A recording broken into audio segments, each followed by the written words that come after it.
حضرت ادریس علیہ السلام، جنہوں نے اس دنیا میں سب سے پہلے قلم، کپڑے اور ہتھیار بنا کر انسانیت کے لیے ترقی کے راستے ہموار کیے،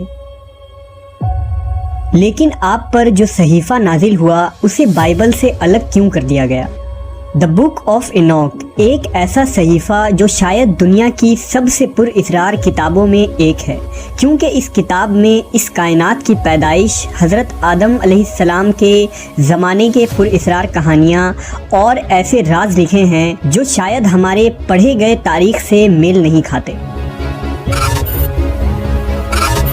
جائنٹس، علم نجوم، پورٹلز اور خلائی مخلوق سے حضرت ادریس علیہ السلام کا جنگ کرنا، یہ تمام چیزیں اس کتاب کو مزید پر اسرار بنا دیتی ہے۔ کیا واقعی حضرت ادریس نے خلائی مخلوق سے جنگ کر کے انسانیت کو بچایا تھا؟ اسلامی روایات اس کے متعلق کیا کہتی ہے؟ کیا ماڈرن سائنس کا سب سے بڑا سوال یعنی ایلین اور پورٹلز کا حضرت ادریس کی زندگی اور دور سے کوئی تعلق ہے؟ حضرت ادریس علیہ السلام اللہ کے تیسرے پیغمبر تھے، جو حضرت آدم اور حضرت شیس علیہ السلام کے بعد نبوت کے منصب پر فائز ہوئے۔ آپ کی پیدائش قدیم شہر بابل میں ہوئی۔ روایتوں کے مطابق حضرت ادریس نے دنیا میں لوگوں کو سب سے پہلے لکھنے پڑھنے اور تعلیم حاصل کرنے کا درس دیا۔ آپ کا زیادہ تر وقت درس و تبلیغ میں گزرتا تھا، چنانچہ لوگ آپ کو ادریس یعنی درس دینے والا کہہ کر پکارنے لگے۔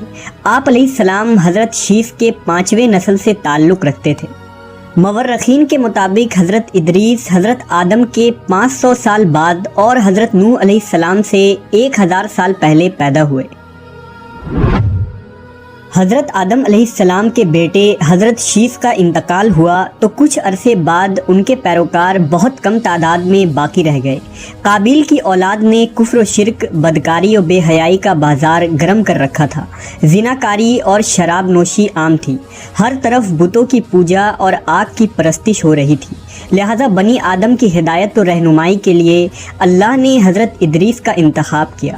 نبوت کے منصب پر فائز ہوتے ہی آپ نے اپنی قوم کے بھٹکے ہوئے لوگوں میں وعظ و تبلیغ کا کام شروع کر دیا، لیکن وہ سب آپ کے دشمن بن گئے، اور جو لوگ بھی حضرت ادریس پر ایمان لائے ان لوگوں نے ان پر ظلم کرنا شروع کر دیا۔ لہٰذا حضرت ادریس نے اپنے پیروکاروں کے ساتھ بابل سے ہجرت کرنے کا ارادہ کیا۔ حضرت ادریس اہل ایمان کو لے کر مصر کی طرف چل پڑے اور دریائے نیل کے کنارے آباد ہو گئے۔ یہ ایک سرسبز و شاداب علاقہ تھا۔ حضرت ادریس اور آپ کے ساتھیوں نے یہاں دعوت و تبلیغ کا کام جاری رکھا اور ان لوگوں نے یہاں مختلف علوم سیکھ کر خوب ترقی کی۔ اللہ نے قرآن مجید میں حضرت ادریس کا ذکر یوں فرمایا ہے، اور اس کتاب میں ادریس کا بھی ذکر کیجیے، بے شک وہ بڑے سچے نبی تھے اور ہم نے ان کو بلند رتبے تک پہنچایا تھا۔ حضرت ادریس نے ہی سب سے پہلے قلم سے لکھنا اور کپڑا سینا ایجاد کیا۔ ان سے پہلے لوگ عموماً جانوروں کی کھال کو بطور لباس استعمال کیا کرتے تھے۔ حضرت ادریس وہ پہلے انسان تھے جنہیں علم نجوم اور علم الحساب یعنی ایسٹرولوجی اور میتھمیٹکس کا علم بطور معجزہ عطا کیا گیا تھا۔ کہا جاتا ہے کہ آپ کو 72 زبانوں کا علم تھا اور دنیا کی تمام قدیم بنیادی زبان مثلاً عربی، سریانی، لاطینی، یونانی، عبرانی اور مصری زبان کی بنیاد آپ نے ہی رکھی تھی۔ حضرت ادریس پر 30 صحیفے نازل ہوئے جو اس وقت کے لوگوں کے لیے رہنمائی تھی۔ آپ نے ہی اسلحہ اور ہتھیار بنانے کے فن کو عام کیا۔ مورخین نے لکھا ہے کہ چونکہ بنی قابیل بار بار آپ کے علاقے پر حملے کیا کرتے تھے، لہذا آپ نے اسلحہ بنائے اور ان سے کئی بار خون ریز جنگ بھی لڑی۔ حضرت ادریس علیہ السلام نے 365 سال کی عمر پائی تھی۔ علماء و مفسرین اور بہت سے تابعین کا یہ قول ہے کہ حضرت ادریس علیہ السلام کو زندہ آسمان پر اٹھا لیا گیا تھا اور چوتھے آسمان پر آپ علیہ السلام کے روح کو قبض کی گئی، جہاں نبی صلی اللہ علیہ وسلم نے معراج کی رات آپ سے ملاقات کی تھی۔ مشہور مصنف جمال الدین القفلی نے لکھا کہ عراق و ایران کے سرحدی علاقوں میں آباد التیمہ نامی ایک قوم حضرت ادریس کی باقی بچے ماندہ قوم میں ہیں، جو سائبین کی ایک شاخ ہیں۔ یہ لوگ خود کو ادریسی کہتے ہیں۔ یہ لوگ ستارے کو اپنے دینی رسومات کا ماخذ سمجھتے ہیں اور اپنی عیدیں اور قربانیاں ستاروں کے عروج اور رجوع کے وقت کے مطابق مقرر کرتے ہیں۔ قرآن و حدیث کے علاوہ حضرت ادریس علیہ السلام کی زندگی اور ان کے زمانے کے متعلق معلومات کے دو مزید ذرائع موجود ہیں۔ پہلا قدیم سومیری تختیاں اور دوسرا توریت کا گمشدہ صحیفہ یعنی دا بک آف اینوک۔ سن 1946 میں بحر مردار کے کنارے ایک غار میں 900 قدیم صحیفے دریافت ہوئے۔ یہ وہی صحیفہ ہے جو ہنوک یعنی حضرت ادریس پر نازل ہوا تھا۔ ان صحیفوں میں ایک بڑا صحیفہ توریت کے گمشدہ حصوں کا تھا، جسے آج ہم دا بک آف اینوک کہتے ہیں۔ بک آف اینوک میں تاریخ انسانی کی ایک مختلف کہانی ملتی ہے، جس میں حضرت نوح کے زمانے تک کے واقعات لکھے گئے ہیں۔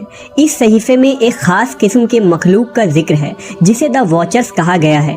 انجیل میں انہیں دا فالن اینجلز کہا جاتا ہے۔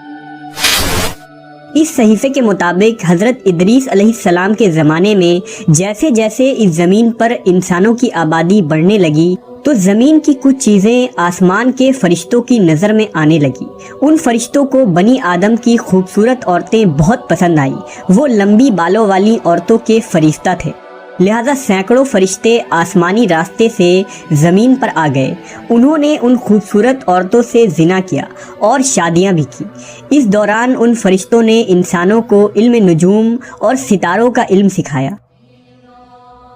ان عورتوں نے جب بچوں کو جنم دیا تو وہ انسان نہیں تھے، بلکہ عجیب و غریب دیو ہیکل مخلوق یعنی جائنٹس تھے، جسے بائبل میں نیفیلیم کہا جاتا ہے۔ اسلامی روایات میں بھی اس طرح کے لمبے قد والے دیو کا ذکر جگہ بجگہ ملتا ہے۔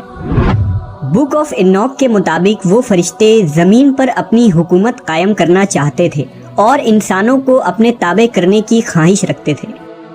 دراصل اہل کتاب یہود و نصارہ کا یہ عقیدہ ہے کہ ابلیس ایک فرشتہ تھا اور اس نے جب اللہ کی نافرمانی کی تو وہ مردود ہو کر ابلیس کہلایا، جبکہ قرآن و حدیث کے مطابق ابلیس فرشتہ نہیں بلکہ ایک جن تھا۔ لہٰذا اس غلط عقیدے کی بنیاد پر توریت اور عیسائی لٹریچر میں ان مخلوق کو فرشتہ لکھا گیا ہے، جبکہ فرشتے اللہ کے حکم کے تابع ہوتے ہیں، نہ ہی وہ نافرمان ہوتے ہیں اور نہ گناہ کر سکتے ہیں۔ وقت گزرنے کے ساتھ زمین پر ان واچرز کی آبادی بڑھتی چلی گئی۔ انہوں نے انسانوں اور جانوروں کو کھانا شروع کر دیا اور زمین میں خوب فساد ہوا۔ لہذا خدا نے زمین پر ایک فرشتہ بھیجا جس کا نام عزازیل تھا۔ اس نے انسانوں کو ہتھیار بنانا سکھایا۔ اس فرشتے نے انسانوں کو ستارے، سیارے اور کائنات کے متعلق علوم سکھائے، اور اسی نے اینوک یعنی حضرت ادریس علیہ السلام کو جنگ کرنے کے طریقے بھی سکھائے۔ جب ان واچرز کے جرائم حد سے زیادہ بڑھ گئے تو اللہ کی طرف سے ان پر عذاب نازل کرنے کا فیصلہ ہوا۔ لہٰذا وہ واچرز حضرت ادریس علیہ السلام کے پاس آئے اور انہوں نے اللہ سے اپنی سفارش کروائی، لیکن ان کی سفارش قبول نہیں کی گئی اور آسمان سے حضرت جبرائیل و میکائیل کی فوج نازل ہوئی۔ اس فوج نے ان کو زمین کے تہہ میں دفن کر دیا، جہاں وہ 70 نسل یا قیامت تک یوں ہی دفن رہیں گے۔ حضرت ادریس علیہ السلام کا ذکر قدیم سومیری تختیوں میں بھی ملتا ہے۔ ان سومیری ٹیبلٹس کے مطابق خنوخ کے دور میں آسمان کے راستے سے اس زمین پر دوسری مخلوق آئی تھی جن کا نام انوناکی تھا۔ سومیری انہیں خدا مانتے اور ان کی پوجا کیا کرتے تھے۔ ماڈرن ریسرچر کے مطابق انوناکی دراصل ایلینز کی ایک نسل تھی جو اس زمین پر آئی تھی۔ ان انوناکی نے ہی انسانوں کو میٹل پروسیسنگ اور مائننگ کا کام سکھایا۔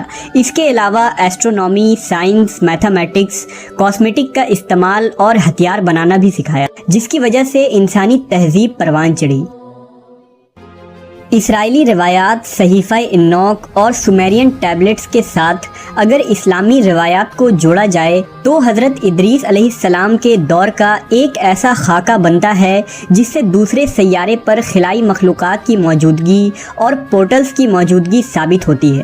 عین ممکن ہے کہ وہ فالن اینجلز، واچرز یا انوناکی کوئی خلائی مخلوق ہوں۔